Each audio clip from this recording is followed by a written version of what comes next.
ਇੱਥੇ ਕੀ ਕਰ ਰਹੇ ਹੋ? तो चलिए शुरू करते हैं। बस वैसे ही खूबसूरती देखने से है। मैं क्या करूं फिर जॉब छोड़ दूं? ਖੂਬਸੂਰਤੀ ਕਿਹੜੀ ਇੱਥੇ ਪਾਰਕ ਦੀ ਗ੍ਰੀਨਰੀ ਖੂਬਸੂਰਤੀ ਜਾਂ ਕੋਈ ਹੋਰ ਕੁੜੀਆਂ ਵਾਲੀ ਖੂਬਸੂਰਤੀ? बस जो तुम समझ लो। समझ रहे हो? समझ रहे हो आप? समझ रहे हो ना? ਉੱਥੇ ਸੋਹਣੀਆਂ ਕੁੜੀਆਂ ਹੈ ਹੀ ਕੋਈ ਨਹੀਂ।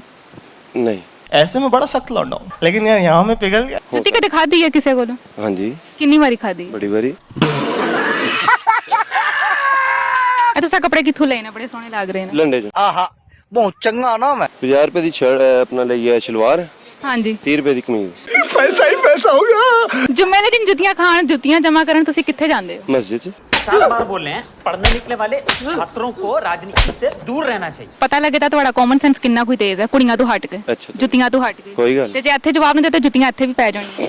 मारो हमको जिंदा मत छोड़ो सालो। हम कोई मंदिर का घंटा है कि कोई भी आके बजा जाता है। दिमाग के अंदर कुछ होए तो दसे बंदा। क्या बढ़िया था गुरु।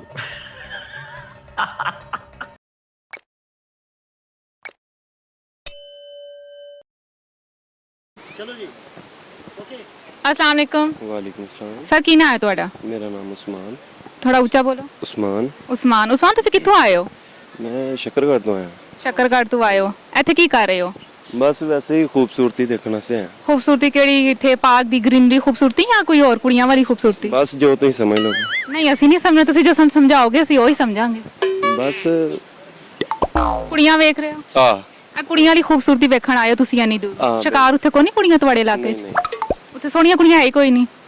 नहीं ਉੱਥੇ ਤੁਹਾਨੂੰ ਕੋਈ ਪੁੱਛਦਾ ਨਹੀਂ ਹੋਣਾ, बिल्कुल। ਕਿਸੇ ਮੂੰਹ ਹੀ ਨਹੀਂ ਲਾਇਆ। ਇੱਥੇ ਵੀ ਚਪੇੜਾਂ ਪੈਣੀਆਂ ਹੋਈਆਂ। चपेड़ा तो नहीं पैनियां पर हल। हाँ जी ਜੁੱਤੀਆਂ ਪੈ ਜਾਣਗੀਆਂ। ਜੁੱਤੀ ਕਦੇ ਖਾਧੀ ਹੈ ਕਿਸੇ ਕੋਲੋਂ? हाँ जी ਕਿੰਨੀ ਵਾਰੀ ਖਾਧੀ? बड़ी बारी। ਕਿਸ ਤਰ੍ਹਾਂ ਖਾਧੀ ਹੈ? ਗੁੱਸਾ ਨਾਲ ਸ਼ੇਅਰ ਕਰੋ ਤੇ।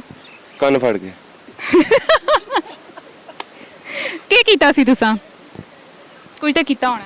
ਬਸ ਕਿਸ ਵਜ੍ਹਾ ਤੋਂ ਜੁੱਤੀ ਪਈ ਸੀ ਉਹ ਵੀ ਕੰਨ ਫੜ ਕੇ? ਕੁੜੀਆਂ ਦੀ ਵਜ੍ਹਾ ਤੋਂ। ਕੁੜੀਆਂ ਦੀ ਵਜ੍ਹਾ ਜੁੱਤੀਆਂ ਪਾਈਆਂ ਨੇ। ਹਾਂਜੀ। ਢੀਠ ਹੋ ਗਏ ਹੋ ਹਾਂਜੀ। ਹੁਣ ਕੋਈ ਫਰਕ ਨਹੀਂ ਪੈਂਦਾ ਜਿੰਨੀਆਂ ਮਰਜ਼ੀ ਪੈਣ। ਹਾਂਜੀ ਨਹੀਂ ਕੋਈ ਫਰਕ। ਅੱਛਾ ਤੁਸੀਂ ਇੱਥੇ ਕਿੰਨੇ ਨਾਲ ਆਏ ਹੋ? ਦੋਸਤਾਂ ਨਾਲ ਆਏ ਹੋ ਫੈਮਿਲੀ ਨਾਲ? ਦੋਸਤਾਂ ਨਾਲ। ਅੱਛਾ ਦੋਸਤਾਂ ਨਾਲ ਤੁਸੀਂ ਇੱਥੇ ਆਏ ਹੋ ਤੇ ਕਿੰਨੀ ਦੇਰ ਹੋ ਗਈ ਤੁਹਾਨੂੰ ਇੱਥੇ ਆਏ ਹੋ? ਪਰਸੋਂ ਆਇਆ ਤੁਹਾਨੂੰ। ਇੱਥੇ ਅੱਜ ਆਏ ਹੋ? ਹਾਂਜੀ ਅੱਛਾ ਜੀ। ਇਹ ਤੁਸੀਂ ਕੱਪੜੇ ਕਿੱਥੋਂ ਲਏ ਨੇ? ਬੜੇ ਸੋਹਣੇ ਲੱਗ ਰਹੇ ਨੇ। ਲੰਡੇ ਚੋਂ। ਲੰਡੇ ਤੋਂ ਲਏ ਨੇ? ਕਿੰਨੇ ਦੇ ਲਏ ਨੇ? ਲੰਡੇ ਵਾਲੇ ਵੀ ਤੁਹਾਨੂੰ ਪੁੱਛ ਲਿਆ? ਹਾਂਜੀ ਪੁੱਛਦੇ ਆ ਨਾ ਲੰਡੇ ਵਾਲੇ ਤੁਹਾਨੂੰ? 50 ਰੁਪਏ ਦੀ ਸ਼ਰਟ ਆਪਣਾ ਲਈ ਹੈ ਸ਼ਲਵਾਰ, ਹਾਂਜੀ 30 ਰੁਪਏ ਦੀ ਕਮੀਜ਼। ਬਸ 80 ਰੁਪਏ ਵੀ ਤੁਸੀਂ ਪੂਰਾ ਮਾਲ ਲੁੱਟ ਲਿਆ ਹੈ। ਹਾਂਜੀ ਵਾਹ ਜੀ ਵਾਹ। ਤੇ ਜੁੱਤੀਆਂ ਚੱਪਲਾਂ ਦੱਸੋ, ਚੱਪਲਾਂ ਕਿੰਨੇ ਦੀਆਂ ਲਈਆਂ ਨੇ? ਚੱਪਲ ਇਹ ਵੀ ਤੂੰ ਲੰਡੇ ਤੋਂ ਹੀ? ਇਹ ਉਹ ਤਾਂ ਨਹੀਂ ਜਿਹੜੀਆਂ ਲੋਕ ਬਾਟਾ ਵਾਲਿਆਂ ਦੀ ਹੈ। ਇਹ ਉਹ ਹੋਣੀਆਂ ਨੇ ਜਿਹੜੀਆਂ ਲੋਕ ਮਾਰਦੇ ਨੇ ਤੁਸੀਂ ਚੁੱਕ ਲੈਂਦੇ? ਬਿਲਕੁਲ। ਇਹ ਉਹੀ ਨੇ ਨਾ? ਹਾਂਜੀ, ਉਹ। ਕਿੰਨੀਆਂ ਚੱਪਲਾਂ ਇਕੱਠੀਆਂ ਕਰ ਲਈਆਂ ਨੇ? ਜ਼ਿਆਦਾ ਤੇ ਜੁਮੇ ਵਾਲੇ ਦਿਨ ਹੀ ਹੁੰਦੀਆਂ ਇਕੱਠੀਆਂ। ਜੁਮੇ ਦੇ ਦਿਨ ਜੁੱਤੀਆਂ ਖਾਣ ਜੁੱਤੀਆਂ ਜਮਾ ਕਰਨ ਤੁਸੀਂ ਕਿੱਥੇ ਜਾਂਦੇ ਹੋ? ਮਸਜਿਦ ਚ। ਅੱਛਾ ਤੁਹਾਡਾ ਕਾਮਨ ਸੈਂਸ ਕਿਸ ਤਰ੍ਹਾਂ ਦਾ? ਚੈੱਕ ਕਰ ਲਓ। ਸਮਝ ਨਹੀਂ ਲੱਗੀ ਕੀ ਕਹਿ। ਕਾਮਨ ਸੈਂਸ ਦਾ ਅਸੀਂ ਤੁਹਾਡੇ ਕੋਲ ਕੋਈ ਸਵਾਲ ਪੁੱਛ ਕੇ ਜਵਾਬ ਦੇ ਲਓਗੇ? ਪੰਜਾਬੀ ਜਾਂ ਉਰਦੂ ਚਾਹੋ ਮੈਨੂੰ ਸਮਝ ਨਹੀਂ ਚੱਲਦੀ। ਕੋਈ ਵੀ ਸਵਾਲ ਅਸੀਂ ਤੁਹਾਡੇ ਕੋਲ ਪੁੱਛਣਾ ਹੈ। ਹਾਂਜੀ ਤੁਹਾਡੇ ਕੋਲ ਅਸੀਂ ਸਵਾਲ ਪੁੱਛਣਾ ਹੈ, ਤੁਸੀਂ ਉਹਦਾ ਸਾਨੂੰ ਜਵਾਬ ਦੇਣਾ ਹੈ। ਹਾਂਜੀ ਪਤਾ ਲੱਗੇ ਤਾਂ ਤੁਹਾਡਾ ਕਾਮਨ ਸੈਂਸ ਕਿੰਨਾ ਕੋਈ ਤੇਜ਼ ਹੈ ਕੁੜੀਆਂ ਤੋਂ ਹਟ ਕੇ, ਅੱਛਾ। ਜੁੱਤੀਆਂ ਤੋਂ ਹਟ ਕੇ। ਕੋਈ ਗੱਲ ਤੇ ਜੇ ਇੱਥੇ ਜਵਾਬ ਨਹੀਂ ਦਿੱਤਾ ਜੁੱਤੀਆਂ ਇੱਥੇ ਵੀ ਪੈ ਜਾਣਗੀਆਂ। ਠੀਕ। ਇੱਥੇ ਜੁੱਤੀਆਂ ਵਾਸਤੇ ਤਿਆਰ ਹੋ? ਹਾਂਜੀ ਕਿੰਨੀਆਂ ਕੁ ਜੁੱਤੀਆਂ ਇਕੱਠੀਆਂ ਕਰ ਲੈਣੀਆਂ ਨੇ ਅੱਜ? ਨਹੀਂ ਕਰਾ ਦੋਗੇ।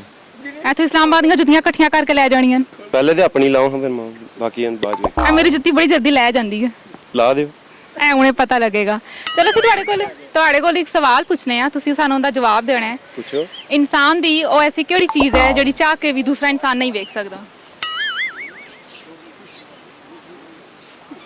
ਚਾਹ ਕੇ ਵੀ ਦੂਸਰਾ ਨਹੀਂ ਦੇਖ ਇਨਸਾਨ ਨਹੀਂ ਵੇਖ ਸਕਦਾ। ਦੂਜਾ ਇਨਸਾਨ ਨਹੀਂ ਵੇਖ ਸਕਦਾ। ਹਾਂਜੀ ਪਤਾ ਨਹੀਂ। ਕੁਝ ਸੋਚੋ, ਦੱਸੋ ਤੇ ਸਹੀ। ਕੋਈ ਐ ਦਿਮਾਗ ਲੜਾਓ ਛੜਾਓ ਕੋਈ ਪਤਾ ਲੱਗ ਜਾਏ। ਦਿਮਾਗ ਦੇ ਅੰਦਰ ਕੁਝ ਹੋਏ ਤਾਂ ਦੱਸੇ ਬੰਦਾ। ਐ ਹੁਣੇ ਕੁਝ ਆ ਜਾਏਦਾ। ਨਹੀਂ ਸੋਚੋ ਕੁਜ਼ੇਨ ਚ ਕੀ ਆ ਰਿਹਾ? ਕੋਈ ਨੇੜੇ ਦੱਸ ਦਿਓ ਕੋਈ ਜਵਾਬ ਕੋਈ। ਆ ਤੇ ਬਹੁਤ ਕੁਝ ਰਿਹਾ ਪਰ ਦੱਸਣ ਵਾਲਾ ਨਹੀਂ। ਨਹੀਂ ਅਸੀਂ ਉਹੀ ਤੇ ਸੁਣਨਾ ਚਾਹੁੰਦੇ ਆ ਤੁਹਾਡੇ ਦਿਮਾਗ ਚ ਕੀ ਆ ਰਿਹਾ। ਰਹਿਮ ਦੇ। ਨਹੀਂ ਨਾ ਰਹਿਣ ਦਈਏ ਜਾਂ ਰਹਿਮ ਕਰੀਏ? ਰਹਿਮ ਕਰੋ। ਤੇ ਜੁੱਤੀ ਖਾ ਲੈਣੀ ਅੱਜ ਵੀ।